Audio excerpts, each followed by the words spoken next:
Coming up next, Team Secret versus Complexity Gaming.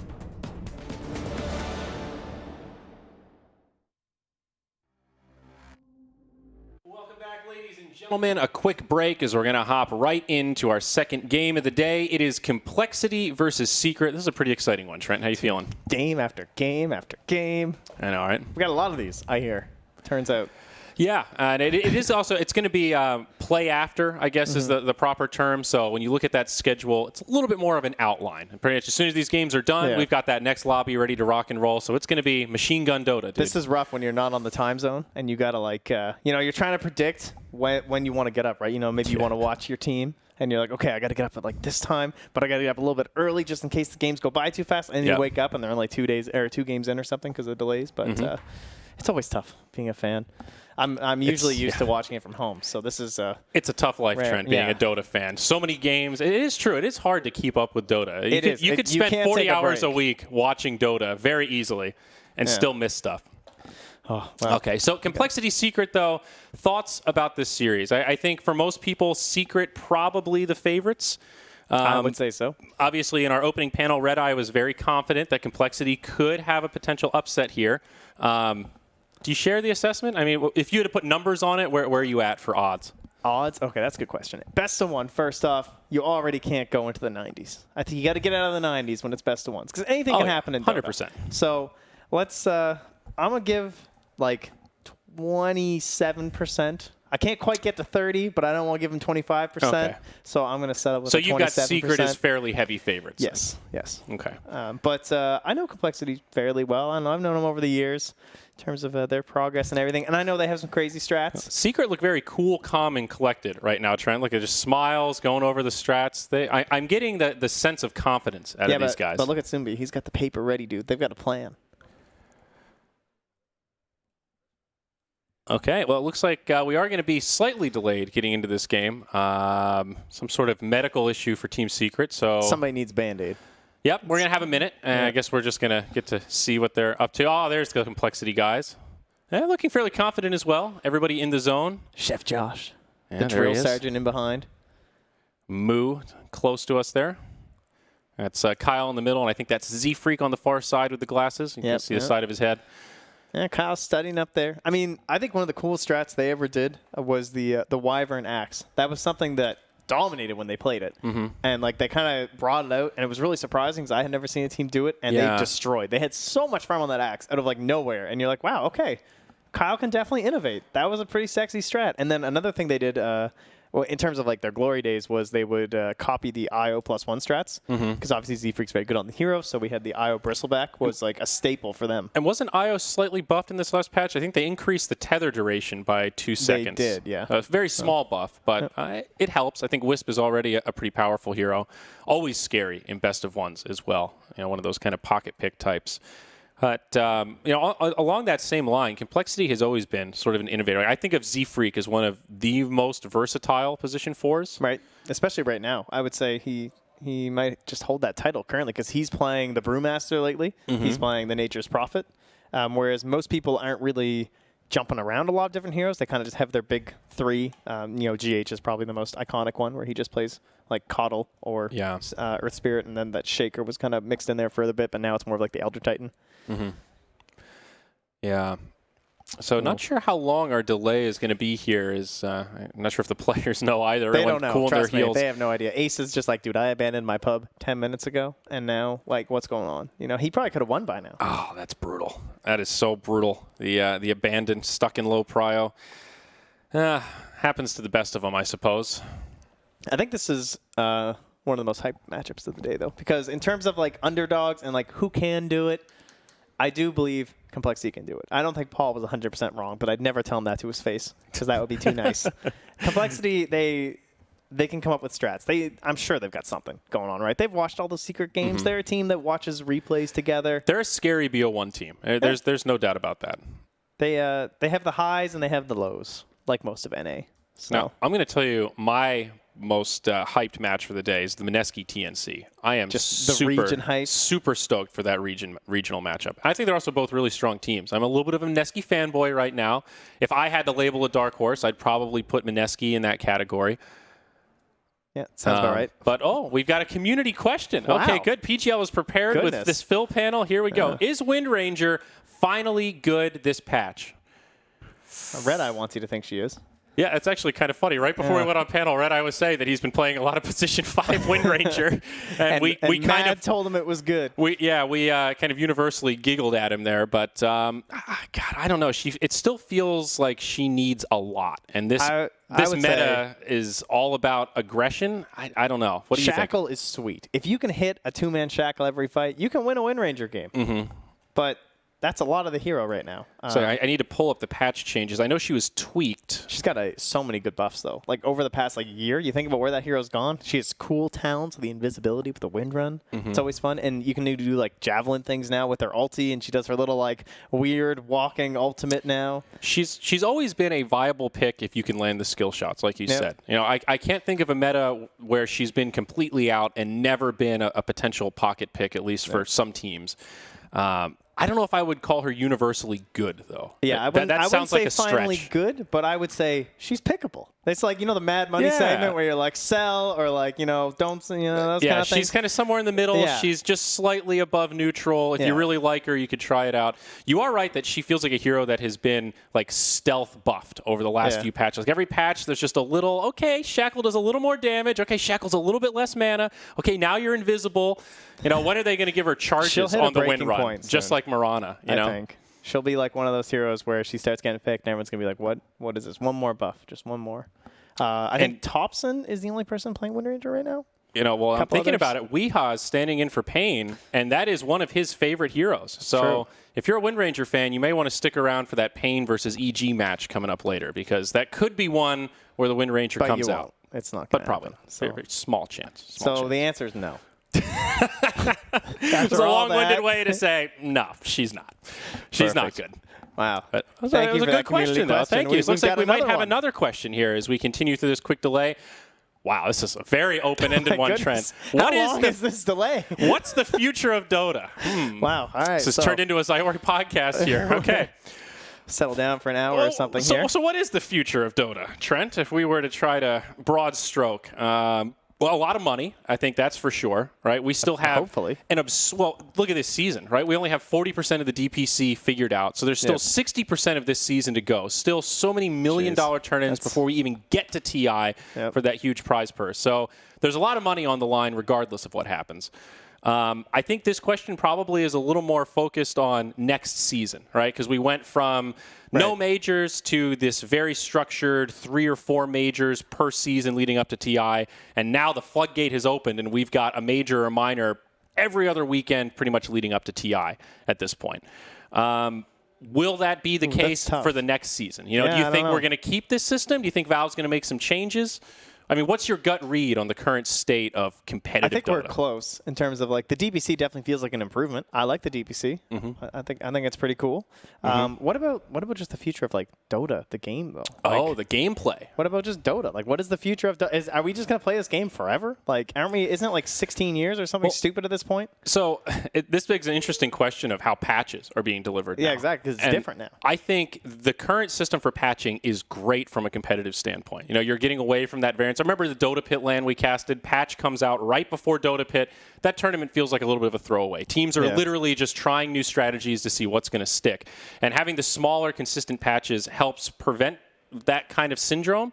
However, there have been times in the past where Dota's felt stale and they've dropped a huge patch and you feel like, oh my gosh, this is like a new game again. You know what the future of Dota is? It's timeless. It's never going to stop. It's never going to stop. Well, do you think they'll go back to the big patches, though? Because I think there are times where that's good. When they shuffled around the jungle. I think there'll be a big patch after key events, like majors and stuff like that. Maybe after TI, we'll see one of those big patches come out. We've got a draft, boys. Yeah, you can see. They're talking. They're chatting away in there. The TLDR, though, is that I think the future is bright, Trent. Dota is in the best place it's ever been in, and I'm happy to be a part of it. Oh, isn't that nice? That is nice. Oh, all right. I'm going to PUBG. All right. Enchantress and Bounty. Okay, so Secret versus Complexity. Let's see what we've got. Enchantress Bounty banned out. How are we feeling, Trent? I like that, right? I don't want to give anything over to Z-Freak, anything scary. So now Kyle, when I was casting games with old Kyle, he hated Razor. And now I see him picking this hero, and now it's getting banned up against him. So was the Razor hate because Razor just felt so good he hated playing against it? Was it because he didn't like playing it on his team? What's the... He hated, I can tell you what it was. He hated seeing teams play it in a true one role, and he was right about that because that was something that was being done by like a lot of copycat teams in terms of just like, okay, Razor's a good hero. Let us pick Razor. And they were trying to run him as like the big hero. He's the one who's supposed to do everything. But that's definitely not where Razor has shown to be at his strongest. He's more about being that like mid-game space maker, hard to deal with, and you need a different anchor. You want someone else who's getting all of that huge farm, who's going to carry the rest of that game. Yeah. That's not what Razor does, and that's what a lot of teams were doing at the time, and so he was very upset about that. So when he's been picking it, I think Complexity have done a very good job of just kind of keeping that middle ground hero to provide something a little bit better for Chessie carrying through the game. Okay. All right. Hard to disagree with that assessment, I think. We're definitely seeing Razor play closer to that max potential. We'll see Bane and then Naga Siren be the second and third bans coming out of Complexity. So Dark Willow didn't get picked last game. Dark Willow did not get banned last game. Yeah, our bold predictions on Dark Willow, is there just some sort of gentleman's agreement go one way or the that other. we're just ignoring Dark Willow here? I mean, could still be picked up. I think Complexity have a pretty high chance of getting it, honestly. I think that's definitely something Z-Freak will be willing to play out. Yeah, I could totally see that. But the other thing is that, think about these other heroes that are like meta right now. In terms of supports, some of the best heroes are supports. So do you really want to just throw away a free Rubik game or like a Bane game if he wasn't banned here or something just because Dark Willow's in? Or are you just like, you know, Bane is actually kind of amazing. It also makes you wonder how much these teams have practiced with Dark Willow. Because I think one thing that is for sure, almost everyone was shocked that she was put in this patch. I don't think anyone was really expecting that. So it could be more of a byproduct of just teams haven't been scrimming with her. They haven't practiced with her because nobody thought she'd be added this quickly. You know who she partners up well with? A gyrocopter, right? A little bit of AoE, heavy magic damage, early game, enabler. Okay. Can I get a Dark Willow? I mean, I'm with you. I think it definitely pairs nicely with the gyro. I would like to see it. You know, I think probably Rubik, honestly. Like, do you want to pick Z-Freak, that Dark Willow, or do you want to give him like a Rubik versus Shaker? No, they go for the ET instead because he did not get banned first phase. We did see him banned first phase by Liquid in that first match. Here he will make it through, so great setup for the gyrocopter. Just another one of these great bully heroes that feels very hard to deal with. He also has very good laning options where he can just like play aggressively into you, and so the AA kind of shores up your safe lane now. So that ridiculous amount of damage. AA also getting banned out quite a bit in the second phase, especially if a team wants to looking towards like a DP or something lately. You just want to get rid of that little AA hero. Big fan. Yeah, good pairing with the Earthshaker too. Stuns for cold feet, that kind of stuff. They definitely are fairly synergistic.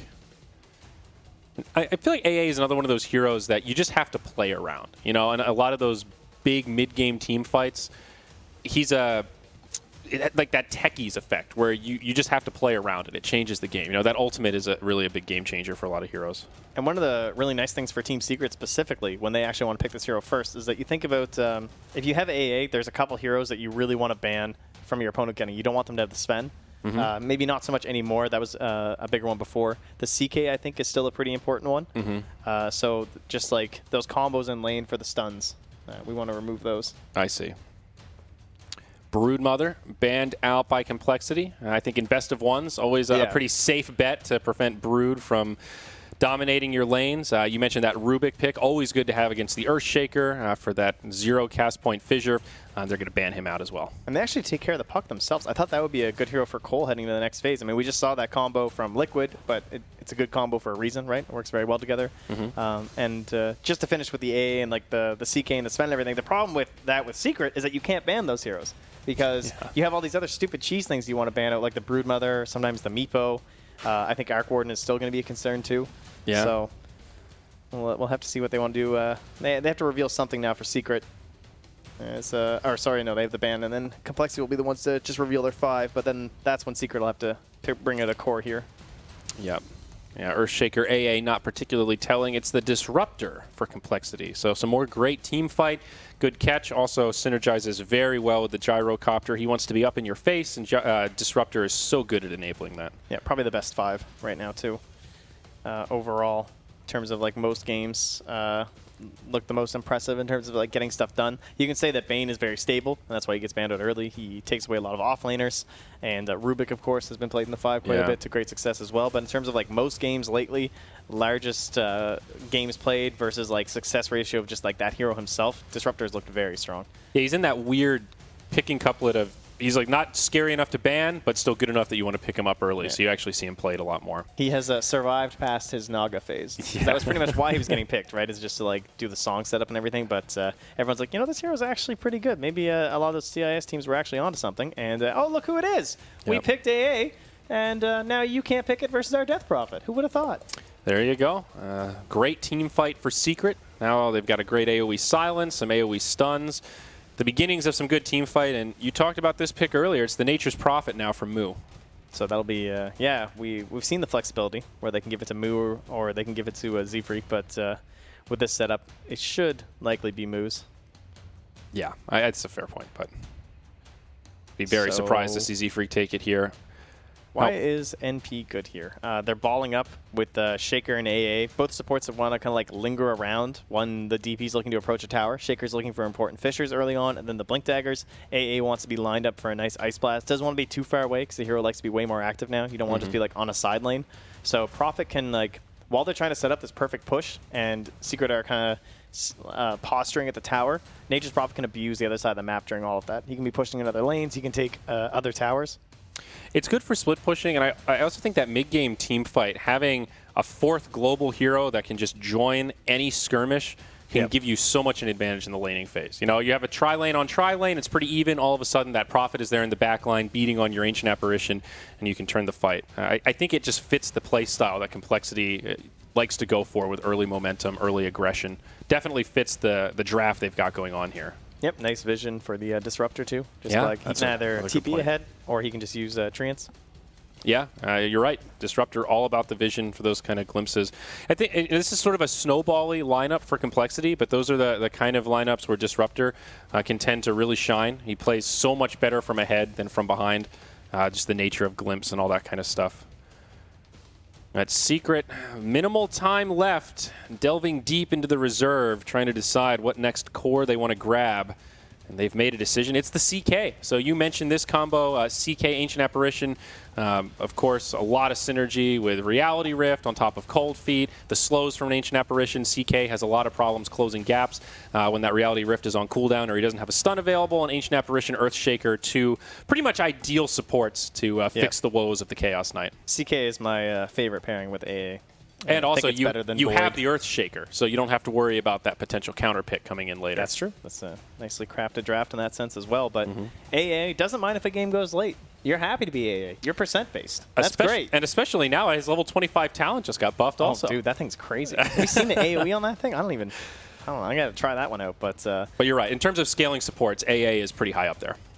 Yeah, so they'll remove the Omni Knight. Would have been a great option left for the DP as well as the CK, honestly, just to enable them a little bit in that mid-game. But pretty much all offlaners are open for Fada here. His Underlord's there. The Puck being gone. The Beastmaster's gone. Underlord could be really good here, actually. A nice beefy frontliner, great initiator. How are Complexity going to lane against the CK?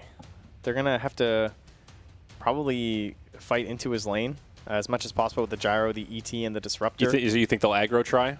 Yeah, they'll probably try and match whatever CK does. But like, what if they just do a dual offlane with like the AA and the CK or something? A little tough to read how Secret want to set up these lanes. Secret do ban out the Sven with their 6th. So there is some concern in terms of like who you're going to lane versus the Nature's Prophet, right? Because he can't lane against CKAA, he'll just die. They'll just kill the Prophet over and over. So then you assume that they're going to want dodge, and then so who are you going to put in this 1v1 versus the Prophet that's still going to give you an advantage? And it will be the Underlord. All right. I think it just fits this draft perfectly. Synergizes well with the Cold Feet from Ancient Apparition. Both CK and Death Prophet have a little bit of trouble closing gaps, and Underlord is really, really good at that. So we saw it as the default pick. It's kind of the first one that came to mind in terms of all these offlaners that are left.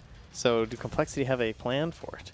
Are they thinking of a different safe laner? Are they going to try someone like something crazy, like an Ursa or something, and then put the Gyrocopter mid? They could.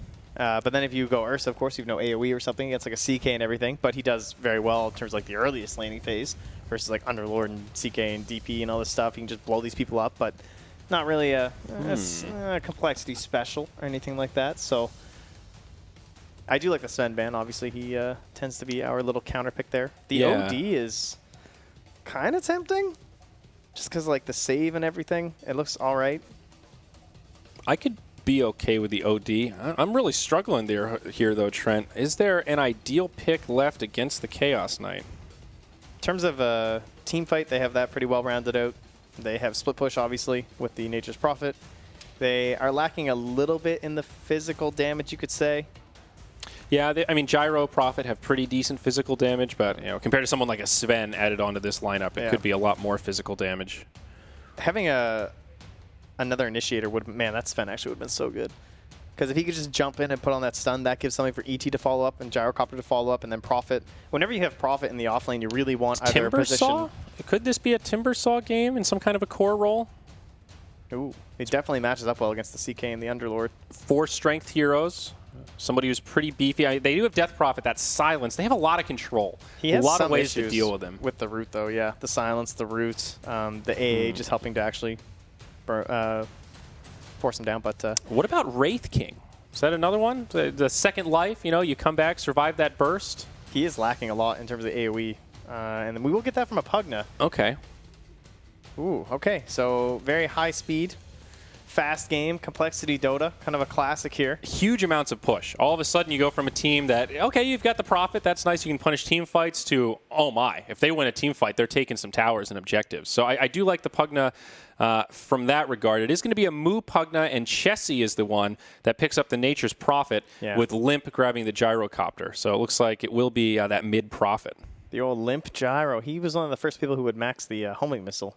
Back before it was... or is it mid-gyro with a safe lane Prophet? I guess a lot of flexibility for complexity here. That's what it should be. Yeah. It'll be interesting to see who they match up on those side lanes in terms of like the Pugna and the Prophet. Like who's going to be going where? We're going to be jumping back and forth. Prophet, maybe we'll just hop into some of these battles really early on. Right. I think you just want to punish this CK. That is who I would want to just like...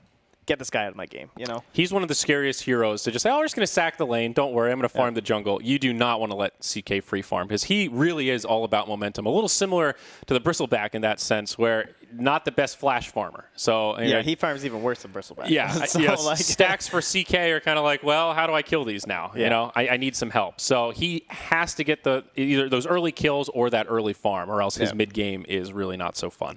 Hero that plays very, very much around intimidation. So if Complexity are going to win this game, it has to be more of this like early. They want to get as much done with the Pugna as possible. That's our game plan. If Secret want to win this game, it seems a little bit more relaxed. I don't feel like there's a lot of pressure on them. I think Secret definitely has the ease of execution advantage. Yeah. Like they've got very straightforward team fight heroes, and really all they have to do are just take okay engagements, and it feels like their team fight is a lot more straightforward. But here we go, boys and girls. Secret versus Complexity, our second game of 8 for the day. I'm Zyori, he's Trent Pax, and it is an absolute pleasure to be here. So many best of ones. I can't wait to just kick back and watch Dota all day after this, honestly. Exactly. I mean, I'm a little sad I don't get to cast some of those games, especially that C matchup, as you were mentioning. Yeah, Mineski TNC. That's going to be a big one. Okay, so Secret, the favorites coming in here. We'll see what Complexity can do. This is the Swiss group stage, as Trent mentioned, all best of ones. Initial wards coming down in the lanes. Trying to figure out where everyone's going. Yep, no invasions yet. No one knows anything. Just hang out mid, so I think if I'm Complexity, I'm going to assume CK goes top. That's just been like the standard Radiant thing. It feels pretty safe in this off lane. That's where I would probably start my CK and my AA. We'll see if that ends up being true. Yeah. It does seem like a relatively safe assumption. Fata on the Underlord also hanging out up here, but could always just farm away in that safe lane. Pugna versus Underlord, kind of an odd matchup, but if it ends up being that 1v1, who comes out ahead in that? They both farm. It's one of those. It's one of those. Nobody can kill each other, and Yeah. they just farm, and it's a nice, boring lane. Well, Yeah, lots of excitement. Bounty runes coming out, and it looks like Complexity actually going to pick up 3 of the 4. So Puppy grabs 1. The others do go the way of Complexity, as Moo actually grabs 2. So yeah, we will have the old NP mid. Not a common thing, but someone who can bully quite a few mid laners. People used to talk about, like, in terms of the only hero that can beat Razor laning, it's often referred to as just Nature's Prophet. Because those treants hit so hard, he can only static link 1 of you 3. So you just keep bullying him. Yeah. And NP's going to suffer a similar fate. Or, sorry, rather, DP will suffer a similar fate mid. Yeah, we'll see. The Crypt Swarm is a little bit of a game changer, though, for mid 1. Gives him that ability to still control the lane pretty well. But we'll see how it transpires. Looks like down bottom there was a pull that happened, so they got the creeps back. Moo able to get this free set of experience here with this creep wave. Pretty common stuff that we're seeing from offlaners these days, but it makes all the difference in the world to get that early momentum. Yeah, you can see that. Oh, Puppy missed the block too. Oh. So like Z3 came down and he put the sentry ward down because he wanted to see make sure they weren't blocking this camp because he wants it available for him with the Astral. And then Puppy, I'm pretty sure, was trying to body block the camp, but he just didn't get there quite in time. So now that hard camp will spawn. He blocks the small camp instead as he was walking through that at the time.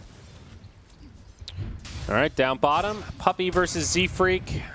This Elder Titan, such an annoying hero to go up against in this kind of a scenario. Hits so hard in these early levels.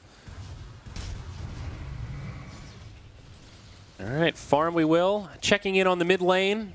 It's pretty even so far. I'm actually curious to see who starts to get more of an edge as the experience comes out. But I'm actually pretty confident in the Death Prophet in this matchup, Trent. Well, one problem will definitely be the Prophet. If he rotates out, there's certainly the whole issue of DP just hitting your tower, right? That's what the hero likes to do if the enemy mid just leaves. That's actually a good point. Yeah, the offlane Prophet, you're not too upset if he TPs out to find kills elsewhere, but in your mid lane, there's a huge opportunity cost associated with that. And in some situations, maybe you rotate and you do get that kill for the gank, but letting DP free farm for even two full creep waves can be maybe devastating isn't the word, but I think you see what I'm getting at. You'll probably see complexity supports just soak it up. They'll go mid. They'll be happy about the situation. That's true. Jesse leaves, so shouldn't be too big of a deal. And overall, there's no pressure on this CK, so I think this is a very good start to the game for Secret. Yeah, Pugna just hanging out in the lane, so trying to find some last hits, and last hitting pretty well in this 1v2 as the Elder Titan comes back. They are slowing down Ace a little bit. The Gyro is getting slightly better farm. Down bottom, we will see that initiation. Moo in some trouble. The cold feet come out, and there's that classic combo, the first blood, drawn by Puppy. Ace now heading back to the tower. Z-Freak not going to be able to find a counter kill. It's a good start for Secret in the bottom lane. Yeah, he just can't do anything level 1. Level 2, there will be options for Z-Freak. They only have one stun between the two of them. So, I mean, unless you're going to throw like the cold feet on the ET or something, and then just the Chaos Bolt on the Pugna and try and get a kill like that. But Pugna can delay the kill for so long that there's no way that's going to work because he can just use the decreps. So, level 2 on ET going to be very important. And stacking this camp again from Z-Freak, he knows the key to this matchup is making sure there's as many creeps as possible for him to get that spirit on. And he's just going to try and bully the CK. Yeah. No doubt about it. The decrep from the Pugna is so obnoxious in the laning stage like this. Now you think of Pugna, oh, he's fast, he does a lot of damage, but just decrepping so that Ace can't auto-attack to get those last hits has really slowed down his farm. CK 9-1 right now compared to the 15-5 Gyrocopter, who is basically free farming up top. Yeah, and you can see mid 1 making the adjustment mid, going for the 2-0-1. More common to see the earlier points in the Siphon, but you get the 2 in the Crypt Swarm versus the Nature's Prophet just in case with the Treants. But, I mean, they're tanky. They got 550 HP. These things are not that easy to just burst down, even with 0% magic resistance. Yeah. You can't really reliably just farm them up or something. True. And as you mentioned, Prophet is starting to pull ahead. He's up by about 50% over mid 1 right now, so it's a pretty decent farm discrepancy. Also interesting to note that this has been truly a 1v1 mid matchup, which is very rare in this meta. He almost has a 1 level advantage from all these denies, by the way. Those are not just Treant denies. Yeah. So still really no supports have rotated into that mid lane. Relatively quiet early game. Man, Chessie's going to have drums before boots. He does not plan on moving. He's just hanging out mid. Just trying to slow down mid 1's game. Because, like, you think about how the denies work. Like, he can just bully you back with a Treants when it's time for a last hit. And then he'll just go for the deny. And then you just come back in and you're like, this is getting really irritating. Dude, he is literally a full level ahead of mid 1 right now. That's really impressive. Down bottom, Chaos Knight initiated on, getting very low. They're not going to be able to find the kill. Cold Feet come out the other way, and Z-Freak able to walk away from it. Ace really wanted to go back in with that Reality Rift, but would have handed a free kill over to Moo. Top lane, a lot of pressure coming on to Kyle. Fada has Yapsor behind him here on the Earthshaker. A lot of posturing in this laning phase. Yeah, we haven't seen a whole lot top, but makes sense, right? They're both just able to shove out the wave. You got Flat Cannon, you've got the Firestorm, so waves just disappear. They come and go. Nothing really happens. Bottom, they did get a pull-off as well. Z-Freak pulled the creeps in there, so just going to pull that wave a little bit further back to their tower as the next catapult wave comes out. It is going to be relatively close to that Dire off lane. Well, Prophet and Gyrocopter are leading farmers right now. Actually, all 3 cores of complexity are at the top of the net worth chart. I think for this game, Secret pretty okay to break even or fall behind slightly in the laning phase because they have such great team fight. They can make it up in the mid game. Instead of kill bottom. Yeah, Moo initiated on. There's the stun. Cold Feet will connect, but Z-Freak pushing forward is Chessie now in the front lines. Puppey, the one taking a lot of damage. Who's actually going to go down first? It looks like it's going to be Chessie. Now Puppey trying to make it back to the tower, but he's getting body blocked by these creeps. He's going to cut through the trees, try to find a different path, but the Astral comes out. Z-Freak has the vision, and he will be able to finish him off. But now Z-Freak, he's going to get trapped in by creeps, and I'm not sure the Elder Titan's going to be able to easily make it out here. It's a 1-for-1, however, support for core, so Secret fairly happy with the exchange thus far. Z-Freak completely blocked in. Got to be frustrated right now, but Moo able to put a lot of damage onto Ace. This is such an awkward position to be in. Ace able to pull him back with the Reality Rift. No God. TP Exodus. And now they're going to get Moo. He should have died. He should have been dead to the Pugnablast, but he Reality Rifted away from the AoE and survived. And Moo, he's on the run, but Puppey finding vision in the tree line. Looks like he is going to get juked. Puppey went the 200 IQ play. Will make it back. Fissure going to be off the mark as well. So still good for Secret. They get the better out of that exchange, but not nothing for Complexity. No, nicely done. YapzOr coming down there to try and make that play happen. You saw they initiated like the moment his TP was done. Yeah. Just trying to... And this is why the Earthshaker just works for them. They play it so well. I mean, YapzOr doesn't even feel like he's done much. He's 1-0-1, but he already has Arcane Boots at 7 minutes. And as we talked about, Prophet leaving the mid lane, the opportunity cost is huge. You look at their experience, and now Prophet and mid-1, they're exactly the same, halfway through level 6. Their recovery is real, and it's only an 8 last hit difference between these two heroes. Yeah, and that's without them doing anything crazy like coming mid with a gank or something like that. And Chessie, yeah, he still has like a 1-wave advantage, but again, yeah, not nearly as bad as it was before. Starts to level out. Puppey down bottom, going to throw some auto attacks into Z-Freak as Ace rotates over after the sleep. It's a great Astral, and now Z-Freak going to be in some trouble. He does get decrept. It buys him a little bit of time, but Ace still in hot pursuit. Now Ace, the one getting very low, does survive through it. Great stun from YapzOr. Now the Chaos Bolt on top of it. Chessie on his way in. He'll finish off Ace, but Moo will not be able to survive the onslaught as both mid laners rotate. Chessie with a Sprout does block in YapzOr, but he is in deep in enemy territory. Mid one going to try to cut off the other way. No points in silence, but does have a Spirit Siphon in 1, and I think this Prophet is done for. Z-Freak on the way in. He's going to try to reset things, but mid one does not get clipped by the sleep, and one more Crypt Swarm will finish him off 6-2 as Secret regain the lead. Thought the last game was going to be a little bit chaotic, but yeah, we're rotating everywhere. And I think Moo going for the decrep on the ET. I think Z-Freak just wanted to dive the tower, honestly, if he went for the decrep onto the CK instead. But yeah, either way, still a very close game. Kill score doesn't really tell the full story. We're essentially even on the net worth, and again, we're just ignoring top. Yep, Fada, level 6, does channel that Dark Rift as he gets initiated on by the Gyrocopter. Easy escape, able to survive, and now just going to regen up and head back to lane. Yeah, they're basically just sitting at the same net worth, honestly. There's like a mid 500 net worth gap. Mid one in some trouble, but again, YapzOr there with the defensive fissure completely breaks it up. It'll keep his mid alive. He's going to have to run back to heal, but as you mentioned, this YapzOr Earthshaker just feels like he's everywhere. And yeah, Moo will get brought down. Ace getting credit for that kill, but Puppey, he found his level 6, used the Ice Blast. Before the CK. Yeah, I mean... Oh, that's sick. That frees the tome up for YapzOr as well. Complexity are doing a really good job farming through this trend. You look at the net worth, and still the Gyro and the Nature's Prophet are top of the charts, but it feels like Secret are the ones really in control. You know, when the fights break out, it is Secret that have the rotations, and they've just got the better heroes to deal with these early skirmishes. We'll see Fada again initiated on up top. He does have the raindrops. This time, no ultimate. Limp doing huge damage, but there are a lot of stick charges. And Fada actually not going to use the stick charges. He will go down mid one, trying to find a counter kill here, but I think Limp's going to make it out. And now Chessie's the one that rotates up. They're going to turn on to mid one, and just like that, it's Complexity that strike back and get a 2-0. Yeah, and this is the big problem for Secret, because right now, that CK does not do much. He doesn't even have his armlet, and the drums are finished up on the Prophet. He's going to have his phase boots soon. Gyrocopter has his phase boots as well as a wand. He's ready to go. They're just going to start pushing into these towers right now, and what are you going to do up against the side of Complexity? Because Z-Freak's going to be standing there with the Spirit, scouting in behind these towers, ready to stomp. And you have a Shaker who does not do much early. This was like your early part of the draft. So when you look at what Complexity's lineup is able to do, the whole time to that draft, they're crafting and thinking about what Earthshaker can do at this point in the game. And if the Firestorms aren't going to be there, if they can bring down this Underlord once more, they can quickly take your towers. Yeah. Well, Armlet will certainly be a key item for the CK to come online and start joining some of these team fights. Still pretty far away, but now Ace getting a little more space in the bottom lane, though it might not last for long. It seems Complexity are setting up a rotation. The Gyro has now moved to the bottom lane. Kyle also has 6 on the Disruptor. He just got the Tome, and he'll just replant that ward while he's smoked up in the mid lane. So maybe hoping that mid one will approach here mid, but he just saw them smoke under that Observer. It's a bummer.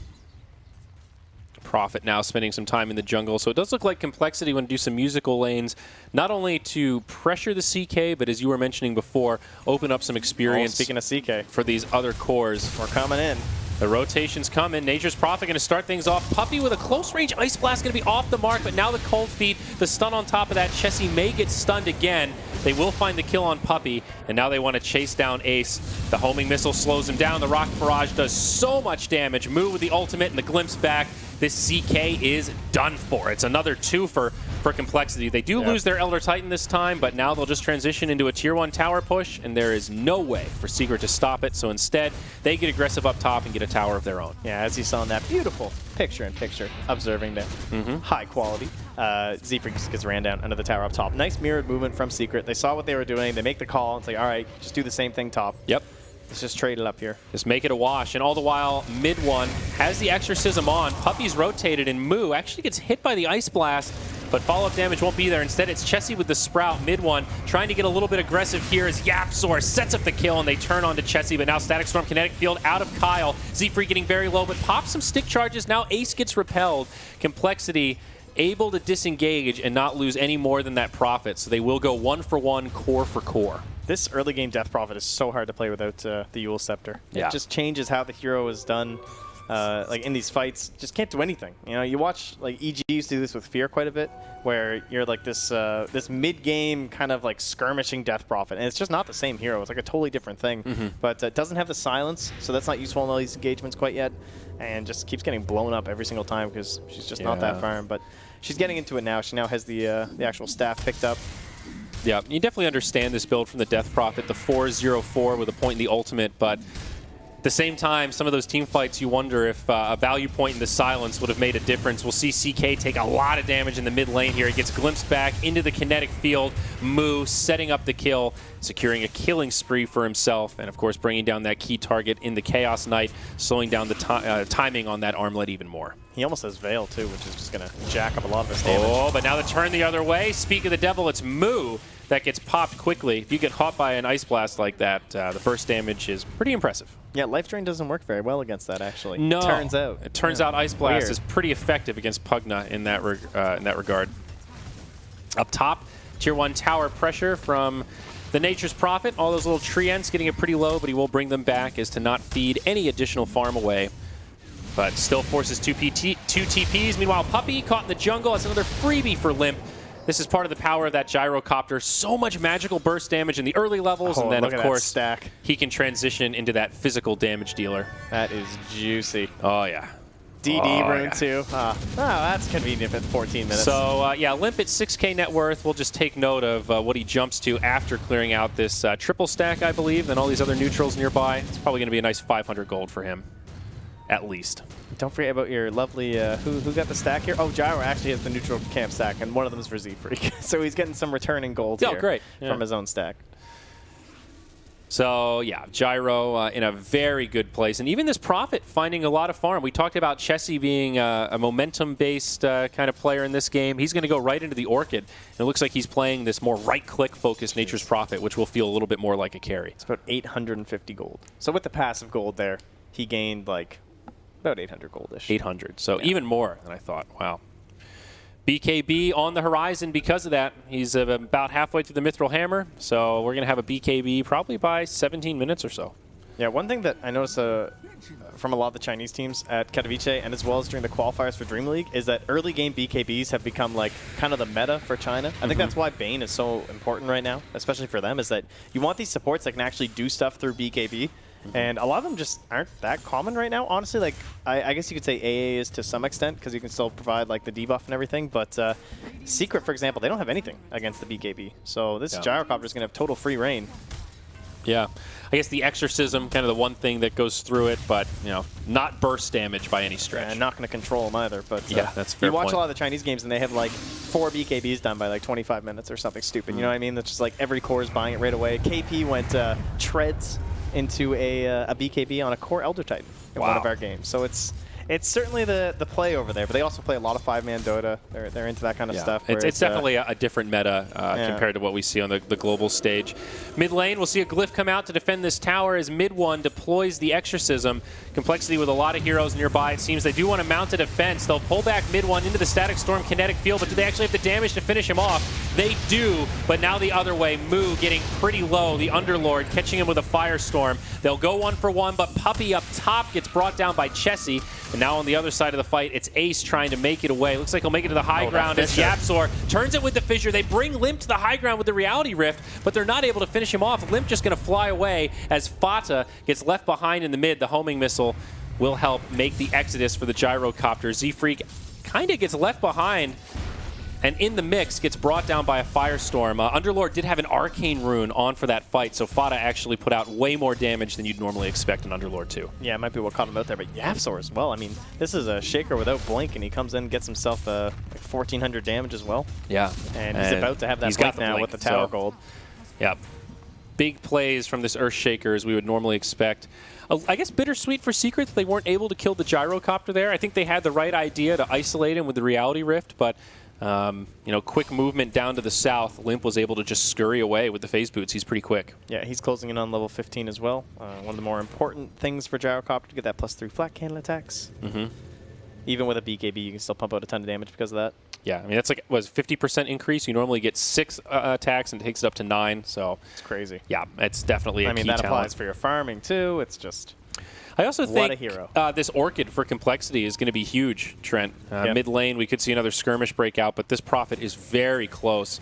Having that silence is just so key. I mean, if you can initiate on the Death Prophet, lock her down with that Orchid, she can't do a hell... Oh, she has the Yules. Okay, so she's fine now. Yeah, she just got to finish. Okay. She didn't have in that last fight, unfortunately. I was going to say, if they get the Orchid before Yules, that is so devastating. But now Puppey, the one that gets initiated on, yeah, he gets off an Ice Blast, does connect on a couple heroes, but Limp able to finish him off and secure that kill. Secret trying to find some counter kills themselves. Yule's Scepter onto Limp, but a Static Storm kinetic field, not enough from Kyle to save his carry. They'll go 1 for 1, and in the end, actually benefits Secret, trading a support for a core. A little bit deep there from Complexity. They plant an aggressive ward, maybe just thinking they'd have a better chance of the fight, and that was without the big dunk coming in from Yapzor. We're still 30 seconds away from the slam, but he should be able to chase down one here as they... Oh, mid one's TPing though. Yeah, gonna catch Kyle. Looks like he will be blocked off by the Fissure, but no one else inbound. So a good stun from Yapzor, but unfortunately... Mid one's hunting top, but he's not going much to find follow Chessie. up. Oh, I spoke too soon. Looks like Kyle might actually still get caught. Ace gonna catch him with the Reality Rift, and it will end up being a kill for Secret, all set up by Yapzor. So nicely done. And CK, despite having a little bit of a battling lane and not doing too hot in terms of the net worth at the beginning, he's found himself some fights. He's 3-3-6 in part of 9 of these engagements. Even with his 3 deaths, doesn't matter too much. I'll tell you what though, Trent, this is one strikingly even game coming up on 20 minutes. The gold lead just a couple hundred for Secret. Complexity do have the leading farmers right now on their cores, but things sort of leveled out for Secret as their farm distribution is a little more equal. You can see in the experience, though, it's now swinging up to almost 2K for Secret, not only just because of the fights, but there's been way more 5-manning from Complexity. Yeah, trying to make the most of their team fight. Now the Echo Saber comes out for the Chaos Knight on Ace, so a little more damage for him. Meanwhile, in the mid lane, though, there's that Orchid used on Yapzor, and it'll secure a kill to get things started. Now it's the Prophet that gets killed the other way. Yeah, so a 1 for 1. I guess an okay debut of the Orchid, but really hoping for a clean kill there instead of, again, trading core for support. Where do we go from here now as Complexity, though? You've taken out the 2 side lane towers. Easy to do with the Nature's Prophet. Yep. Top lane. Oh, Kyle able to survive. Yeah, don't know if that Crypt Swarm would have been enough. It would have been close. Underlord's coming in, too. They're going to try and transition this into a tower push, and Kyle gets the nice glimpse, though. Yep. Well, he's going to pay with his life. So how nice was it really, Yeah, Trent? Fata was not that far away, so we can actually just get back up here pretty quick. Very important, Fata has surpassed 400 movement speed, so he now gallops everywhere. And, oh, that is important. That's that is what you need on Underlord to be truly strong. Moo taught me that. They're also going to move into the Roche pit with 2 heroes dead. Secret, seeing this as an opportunity, Underlord, one of the best heroes to deal with Roche because the HP burn of Firestorm does actually work on the big boy. One of the only spells in its category that is so effective in this situation. But this was my concern for Complexity because they couldn't really force this. Now, this could be good for them, though, because they're really good in this fight. Are they going to be able to contest? It doesn't look like it. Roche falls. They snatch the Aegis. Oh, no, they get Roche. The Aegis goes to Ace. He's going to go down pretty quickly. Fata and Puppey have already gone down. It's a great contest from Complexity, and now they should be able to bring down Ace. Chessie on the other side. Reality Rift. Ace actually gets pulled out of the Roche pit. He'll try to run away, but slowed down by the Decrep. A fissure to break things up. Yaps are on the high ground trying to save his carry, but Glimpse will best him, and it is a disastrous Roche attempt from Secret. Complexity get there just in the nick of time. They get the bonus gold for Roche. They destroy the snatched Aegis from Secret, and then they get a huge team fight on top of it with a 1,800 net worth swing. Yeah, I see. This was my thing. I don't think Complexity were able to. They weren't really able to Roche. I guess they kind of could, but it would be slow, right? Yeah. Like, yeah, you can tank with the Treants, but they don't have the most damage to pump into it versus the way that Secret have it because of that Firestorm, as you mentioned. Side towers are easy to take with Profit, but other than that, they didn't really have a lot of options to go with in this game. They needed pickoffs with the Orchid over and over. That's why they have such aggressive vision placed down right now. But by Secret going into the pit, they gave Complexity something to do. And it's like, all right, sick. We just took some big fight. Now we feel even stronger. Now it's harder for Secret to play further apart from one another. Now they're clearing out another big Ancient stack here. So Limp on the Gyro. Oh, there's the replay too. Super farmed, and here it is. Yeah, it's just the call down, I think, with the Pugna Blast. Beautiful stomp. I mean, Elder Titan is kind of the king of the Roche pit in that regard, and that's what set that whole fight up to get the kill and then, you know, prevent Ace from just grabbing that Aegis right away. It was a nice Reality Rift to get out of the pit. A noble effort to try to escape, and still a nice stun from Yapzor, but too much from Complexity. The turning of the tides. We see the biggest gold lead yet this game, nearly just about 4,000 for Complexity as they smoke and hit the shrine on their side of the map. Though. Yeah, Secret also smoking at the same time. The wave's like mid, the bottom wave's pushing a little bit, but so they're going to try and just take over this whole bottom part of the map. Right now, they don't have the most vision. They've lost that Observer. Very good sentries from Secret. Looks like they've kind of studied maybe some of these more aggressive patterns here. It took a lot of investment. They put down a lot up top, but they did catch those wards from Complexity. Yeah, both sides not going to find much with these smokes. Complexity coming around the backside. Of course, there is no mid-tier 1 for Secret. So there is a little bit of room for Complexity to maybe find the initiation. Those were probably supposed to be courier wards too, actually, now that I think about it. There's a double damage and a BKB on this gyrocopter. Right now, though. They see the Elder Titan. And the Echo Slam to start things off. Yapzor finds the kill on 2. And now the follow-up. Maybe Complexity can find a counter kill. The BKB on Limp will help. Mid 1 is pretty low. Do Complexity have the resources to turn this, Trent? They'll bring down Moo. It's 3 down, and it looks like the Death Prop is just going to walk away. BKB from Chessie also debuted here, but it's just not enough. Nice. They will get 1 kill out of it, but it's still a lost team fight. Both their BKBs using that 10-second charge. Fata trying to pursue up to the high ground, but Chessie with a nice sprout will stop him dead in his tracks. They want to keep going. There's still control left from the CK, but can't slow him down quite in time. I don't know, Puppey's speeding up there.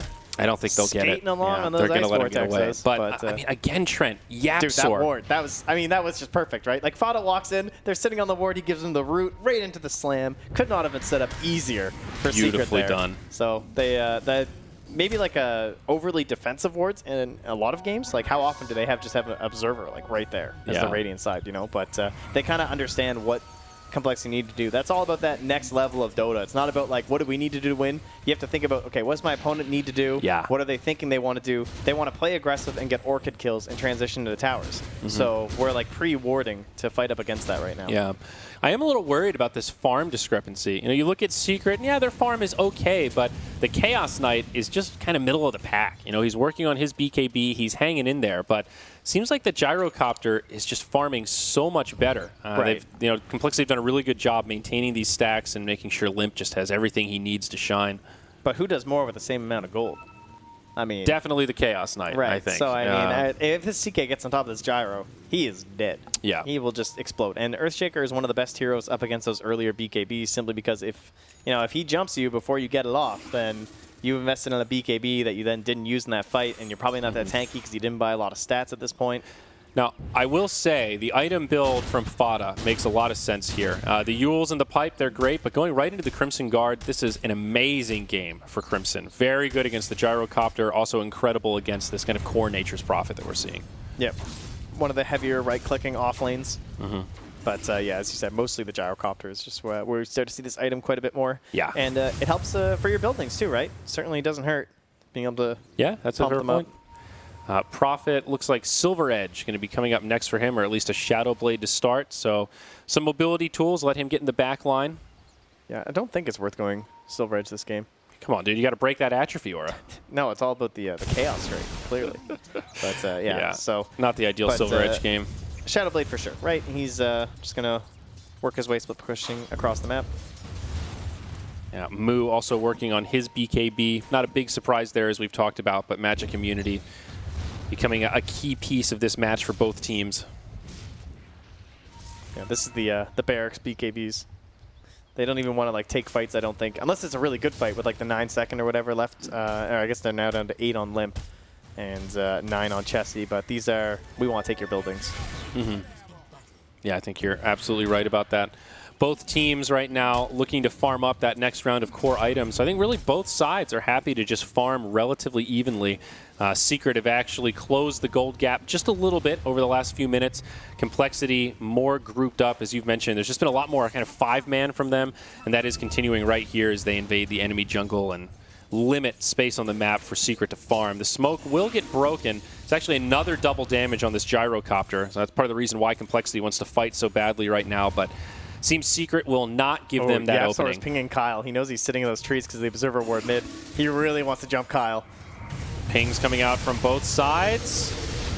And they're going to go right in onto Kyle. The Ice Blast does connect, and he's just going to get ticked down with the Firestorm. But now Gyrocopter goes in hard. He brings down Yapzor, brings down Puppey. He's going to dive this tower. They get the stun onto Ace, and Limp is just going in right now. The Crimson Guard has come out, and it is going to cost Limp his life. They also lose Z-Freak in the back line. A really chaotic fight from Complexity that started so well, and now it ends up being a 3-for-3. Moo is going to try to TP home, but it won't be there as the Yule Scepter interrupts him. Now this will be another kill for Secret, so they do find the advantage in this team fight.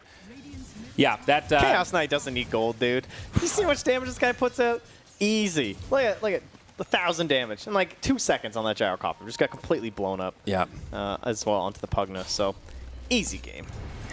Oh, and we'll get to see the replay here as it did happen pretty fast. Focusing Kyle's so important. Taking him out right at the start of the fight. He's so much of that follow-up that you want from the Elder Titan. Look at Limp. He's literally just pushing back 3 heroes, though. He kills 2 of them. Fada comes. He's full HP right now. And now they realize, Ace has a reality rift. That's 1,300 damage. Oh, my. Yeah. Whoops. Another one of these chaotic fights, but again, it is Secret that are edging their way back into a lead, or at least close to it. And Crimson Guard also came out at kind of the perfect time, did mitigate a little bit of the damage in that fight.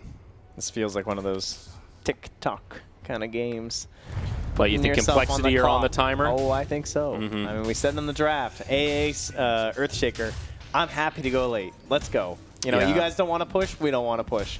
Yeah, we'll see in 40 minutes when my supports destroy yours. Yeah, Moo now picks up his BKB on the Pugna. So they've got Magic Immunity on all 3 of the cores, with S and Y queued up next for the Gyrocopter. But pretty soon here, Complexity needs to find some objectives with these BKBs, and they just haven't really been able to take a clean team fight. This would be a sick kill, though. These break-evens are so much better for Secret, and I think Ace is 100% dead here. There is nowhere to TP to. What about just BKB? Well, even if he BKBs, there's nobody nearby, just the BKB TP. Oh, it's so close. Okay. Easy. Trent, you were right. I know, you called it. You. I thought they couldn't chain stun, I guess. I guess they don't have any, right? I was kind of thinking, well, there's 5 heroes. Surely they don't have any stuns. They have missile. Yeah. and nothing to deal with BKB. So, yeah. Okay. Yeah. That's why he's playing so far. When you frame it like that. BKB. Yeah. So it's, I don't know if we call it a victory for Complexity, but they still get something out of it. Not in the part of the map where you want to take something, though. Yeah, now a smoke from Secret. Also, Aetherlens has been picked up by the Earthshaker. I think Secret are very happy just to keep farming right now. I think they're feeling that timer as well. You get this sense from Secret that they're just playing very cool, calm, and collected, rather defensive. Puppy's level 12 too. If he finds a good Ice Blast. Look how clumped there. Oh. Yeah. Not taking undue risk. Puppy Oh, will Puppy get scouted out by Limp, but Limp leave me alone. thinks he might have some reinforcements nearby and does not want to get caught out. Instead, it's Kyle that gets caught. Fissure and then the follow-up hit of Malice. It looks like Disruptor will be the first casualty in this fight. However, they do lose Yapsor. It's a 1-for-1. Fada still in the front lines. Now the BKB popped by Limp as well as Chessie. Mid one charging up to the high ground. Complexity do not have the reinforcements to hold this fight. Z-Freak going to get brought down next, and this Exorcism is still flying. Oh my god, that bomb from Puppy. And Moon BKB will now expire. He's completely isolated. It's a 1-for-3. Secret finding an easy team fight over Complexity. Puppy even sniped Limp up top. Not quite close enough though, but yeah, they're pressuring. They're playing aggressive. They're trying to find those picks, but they can't get them. And then every little vision they get thrown down, it's just instantly taken away. And when you look at that damage, it's becoming the Chaos Knight show. He did 4,000 damage in that team fight, twice as much as the next highest on his team. With the BKB and Armlet ready to go, he is an absolute monster. Now has the Blink Dagger for even more catch. Secret going into the Roche pit. Call down from the Gyrocopter. Trying to break things up, but not going to be able to do too much. Kyle now going to get caught. Yule's Scepter from Fada. Actually going to mitigate some of that Ice Blast damage, but it does not matter. Kyle going to fall regardless. Roche goes down. Aegis goes the way of Ace on the CK. And Secret are starting to take control. Yep, that's going to be Cheese as well for mid one. So very handy on Death Prophet. And would you say then some of these fights, like, I don't know if you noticed, we talked a lot about Gyro and CK, but there's actually a hero above them on the net worth chart. Dude, although you haven't really seen him much in these engagements because it's rough as a Prophet. Like, this guy is 6K almost ahead. He's like, yeah, he's running like he's a picked 4K up a at this full point. Assault Cuirass now. Like, ahead of the Nature's or rather the CK at this point. And it's just like, what does he do in the fights? Like, he just stands there and he right-clicks, you know? He is an Orchid, sure, but it just doesn't feel that great. Based on this build that he went for, I'm a little surprised not to see a Mjolnir come out. You know, you're right-clicking so much, you get that extra magic damage. It's okay against illusions. There is just a lot of spread damage from Secret, so that Mjolnir buff does definitely have a lot of value. I think he's just trying to keep his allies alive because he's playing this 5-man that he sees this AC as being like, okay, look, I can mitigate a lot of the damage from the DP and the CK. And it does buff up his damage and gyros. I definitely think the AC has a lot of merit here, but was just expecting the Mjolnir. Wow, Limp has bought the Maelstrom as well as a Blade of Alacrity. He's actually going for a late Aghanims. I don't think I've seen an Aghanims this late, personally. Interesting. But he sees where the game be going. Yep, and Z-Freak, he's going to get caught this time. Looks like Kyle also going to be caught out.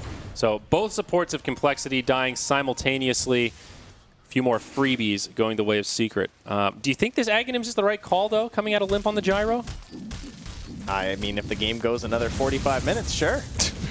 45 minutes might be optimistic. He's going to get caught here with Fada's Yule's Scepter. He does have the BKB. We're going to try not to use it. Yapsor with the Fissure doesn't block him out, but they've got the crowd controls and the stuns to finish him off before the BKB can come. Let me tell you, if he had Aghanims right there, it would have been attacking that whole time.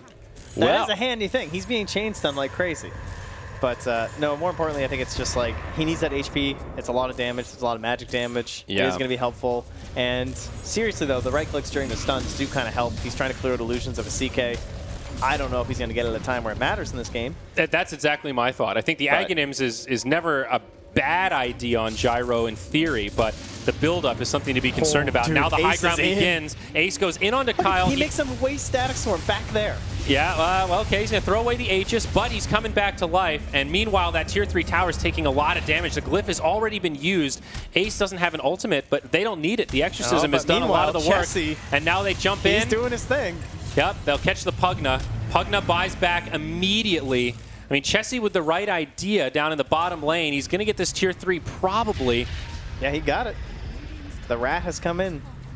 That does level things out a little bit. Ace cancels his TP. He wants to go back in.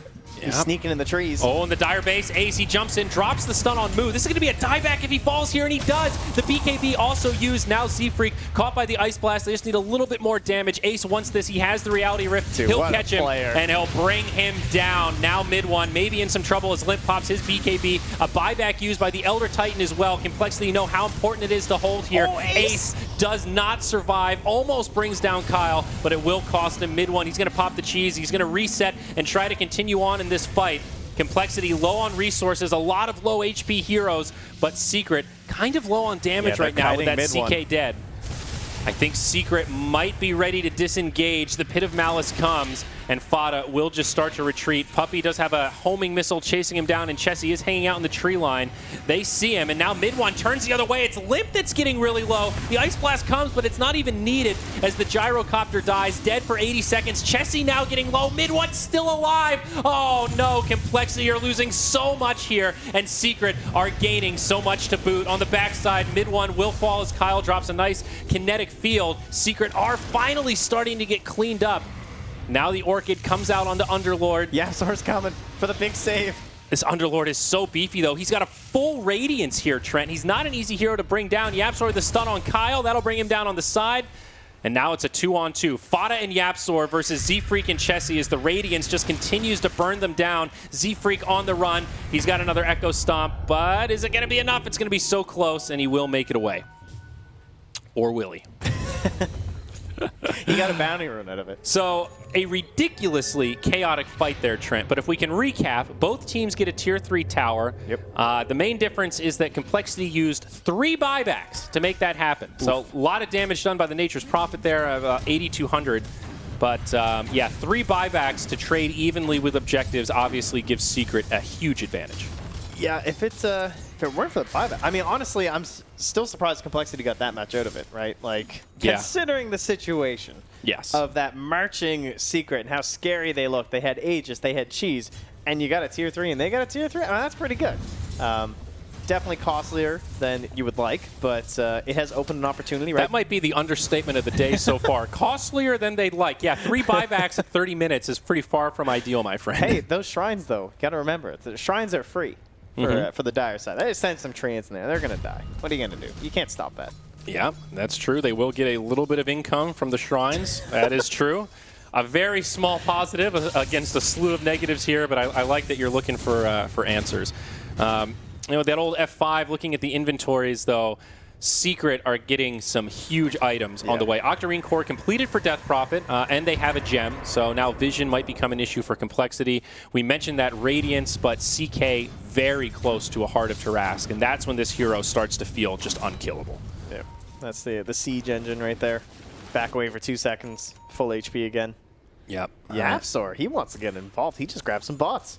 Yep. And unfortunately for Complexity, really not much item progression since we last checked in because so much of that gold went to buybacks. So now is he just going to mirror the Prophet? He's been lurking, trying to find like a kill opportunity. It's really hard though. Like he needs a +1 because of the BKB on the Nature's Prophet. So yeah. And there's the Heart.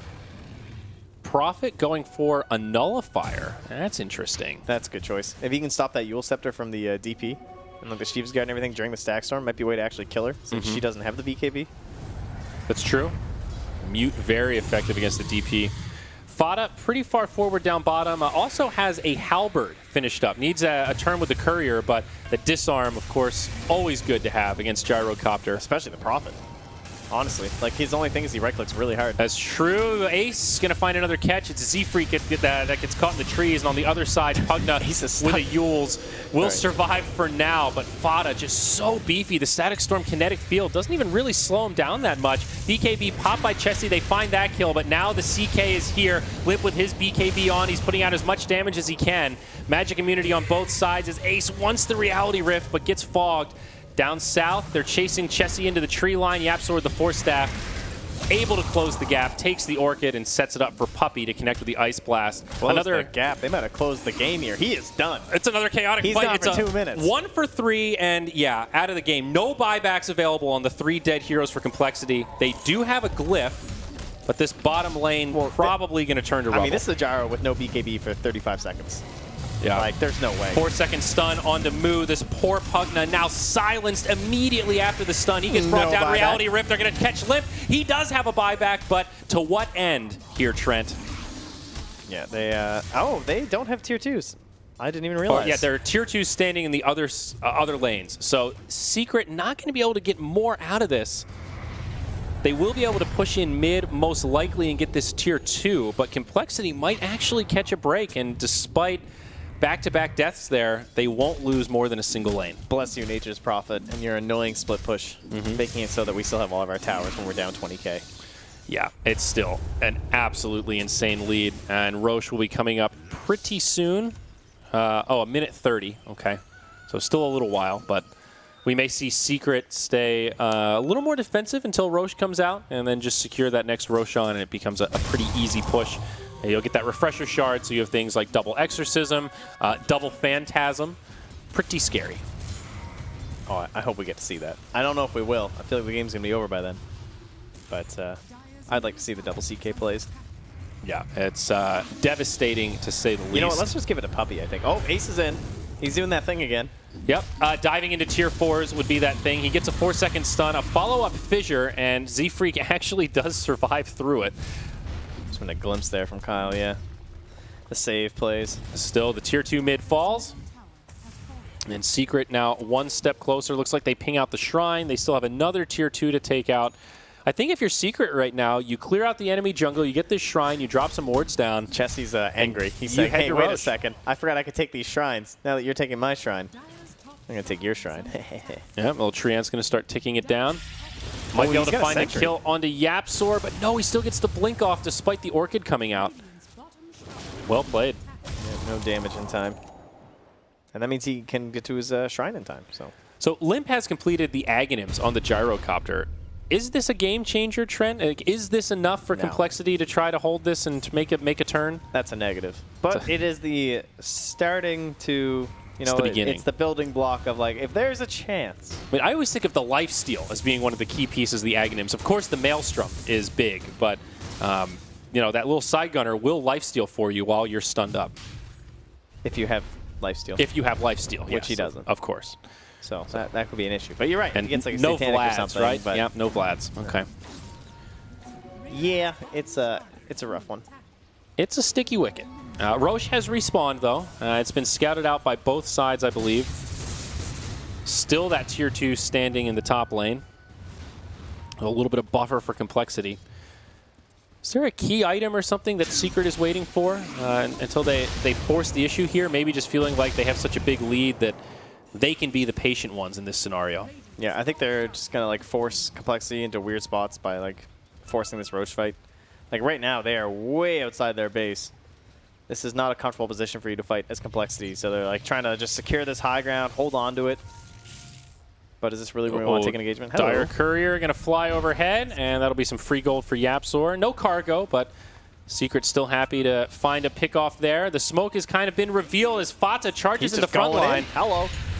Forces the early BKB from Limp before the fight even really starts. He just runs. Can't quite commit to Fata. He gets glimpsed back, but he's got the Yules. Fissure on 4 heroes. Now BKB popped by Moo. This is Secret's fight. They destroy Limp. Now the stun onto Kyle. He's going to get caught by the Ice Blast. They still want to kill Fata, but this Underlord is just too beefy. Yapzor with a huge ultimate completely breaks up the team fight, and it's a 1 for 4. Oh my, the ultra kill for Ace. Picture perfect for Secret as they walk into the Roche pit. Unbelievable. That Echo Slam, my god, the health was getting chunked down. It's hard to really see any of the other damage though when CK did. Wow. 69. And that's it. GG. 7,000 damage actually, so yeah. I mean, honestly, I don't think it's too soon for Complexity to call it there. No. They were up against the wall. They had a super risky position in that last fight. But when you're that far behind, you got to do something risky. You know how important the third Roche is. Yeah, I will say in terms of our drafts, though, we did not really get risky, did we? It was just some standard Dota 2 stuff. Nothing too crazy here. A little bit of CK. And the AA, classic combos. He had the Earthshaker being played exceptionally well, again, by Yapzor. He makes his hero look so good. You see that Fissure like that, and you're just like, anyone can follow up after that. That could be a 3-man, like just a root. You can throw up a silence or something for mid one. So we have some highlights here from the game. Our first blood drawn by Puppy, the dubious duo of Ancient Apparition CK. kind of lived up to the hype through most of this laning stage. He was staple gunning down here, right? I thought this looked kind of good for Z-Freak, but he was stuck on level 2 for a while because he kept giving all the experience in the lane to move. So, like, when the Prophet rotates in at level 6, Z-Freak's still level 2. Yeah. The early game was not bad for Complexity. They never really had a big lead, but they put a lot of pressure on, and they broke even for a while. This little skirmish was kind of awkward as Z-Freak got stuck in the trees here. Yeah, this is where he actually reality rifts away from the next Pugna Blast, because Moose Soul rings up, and then he just kind of magically dodges it. It was pretty hilarious. Yeah. There it is. Yeah, timed pretty much perfectly for Ace. Hard to say if that's luck or skill in that scenario, skill. But absolutely worked out in his favor. Another one of these mid-fights. I think they kind of grabbed the Death Prophet here, but Puppy had a lot of really close-range Ice Blasts like Puppy that. was so good. He just played this. Normally you think of AA as like in the periphery, just lobbing in these long-range ultimates, but he was like a front liner in this game. It felt like a lot of the Ice Blasts were just right there next door. And that's where the hero's been skewed to now, right? Like, you want that early Force Staff. You want the Urn, right? Like, Urn on AA, that is not supposed to be normal like back in the day, but that's so standard now because you are involved in the fights. You have Ice Vortex to make yourself run around all over the place. You got to remember that extra move speed. Yeah. And you got to be close to buff up all that magic damage from your teammates and playing around the cold feet. So this was a moment where it seemed like Complexity might be able to get some momentum. They finished off Roche. The Aegis still went to Secret, but they clean up this team fight. Puppy and Fada just get obliterated, and they end up getting a freebie on the CK as he comes back to life. Ace does make him work for it, so maybe freebie wasn't the right word. He reality rifts out. Yapsor breaks things up with a stun, but of course, the power of Disruptor, there is no running away from Kyle when he's got a position like that. Yeah, and then this is where they had wrestled back that control of the game. Not having the Aegis sucks, but this Observer Ward is what killed it. You know, they had to play aggressive. They're trying to build off of this momentum they've achieved, but they just get caught out. One ward placed down there. Big slams, big roots. Yep. No surprise to hear Yapsor, Earthshaker, and incredible performance all in the same sentence, but once more lives up to his reputation with great fissures and a couple of really big Echo Slams. Yeah, they just had like so much wave push, I guess, just from like the Underlord is really good against Nature's Prophet. He can kind of match that tempo where you can just, you know, you can go around the whole map, obviously. You have global TP. You can just Firestorm down the waves. So there wasn't any there was no early Rax threat up against Secret, which was kind of surprising. I don't know if that was just like very good management from them, just having like the DP there, but Chessie never found that moment where he's just like hitting a tier 3 and you're like, oh shit, what are we going to do against this guy? And they had no BKB cancel. Yeah. So there's no reason why he shouldn't have been able to just be like playing super aggressive, but instead they went for team fights and they failed. I love the way Fada played this game. I felt like the Underlord was really the perfect pick to tie this whole draft together because it gave Secret this tanky frontliner. Like, look at this fight. He just charged in first. Was sort of the distraction. Not worried at all. I know, and he's fine to die in these fights if need be, but you know, it just breaks up the fights and makes it so much harder for Complexity to use their BKBs in tandem. You know, like you almost want to use your BKB aggressively in a lot of those situations, and it seemed like Secret forced them to use their magic immunity defensively in a lot of situations. This was the chaotic team fight where Secret had a pretty big lead. They lost their tier 3 down at that bottom lane of barracks, or the top lane, sorry, on their side of the map, but so many buybacks used by Complexity to make this quote-unquote hold that the economic damage was so significant. Yeah, I mean, they held on, but 3 buybacks to save your barracks here is so costly. I love that play Ace made where he went into Fog and then he faked the TP back, so that drove back Chessie, and then he canceled the TP and just blinked right back into that dire base and started slaying people again. A lot of the fights kind of went that way. You could even see it here where Chessie was hiding in the tree line trying to be the sneaky surprise as they retreat, and then he ends up getting turned on as they scout him out, and that's his buyback that gets forced here. And this moment is the beginning of the end where you can see Secret absolutely dominating. And, you know, they do lose a couple heroes, sure, but they know how much economic damage they did here. This was where Ace gets stuck in the trees, has a reality out to some creeps, but yeah, I mean, it never really looked like they were going to take this game after that point, you know what I mean? Like, once they got caught in that Radiant jungle, that game felt like it was over, honestly. Yeah, it would have taken a really bad push from Secret for it not to go their way. Yeah, that team fight was really key. We didn't really get to talk about the Halberd too much, but you mentioned how key that is against the Nature's Prophet. Pretty much he's literally all he useless. does is right-click. Yeah. So that is the counter to him at this stage of the game when he's got the Orchid and goes for a right-click focused build like this. Looks like we'll see the final team fight here coming out, and this is the one I think Yapsor gets this insane counter initiation kind of partway through this fight. Yeah. It's the fissure on 3. They actually got like pushed up near that shop too and just kind of like clumped in together. I don't know. I feel like this did not look like the Prophet that I see as being most successful. You know what I mean? In like a lot of games, just because I don't know. He played as 5 way more than you expect a Prophet to. Like, I don't remember, other than that one trade play where he went down when they were like fully 5-man pushing with the Aegis and the Cheese, which was a great play. It never really felt like he was putting that individual pressure on that you see from successful Nature's Prophets. So. Yep, final scoreboard here as we can see the stats from Secret look pretty good. Ace on that CK. Sure, he was pressured. There were a couple moments where he thought, man, this armlet timing is pretty far from ideal, but he held through, and towards the late game, he was the intimidator. You know, it played that role that the Nature's Prophet wanted to do, where he was able to just dive into tier 4s, catch people.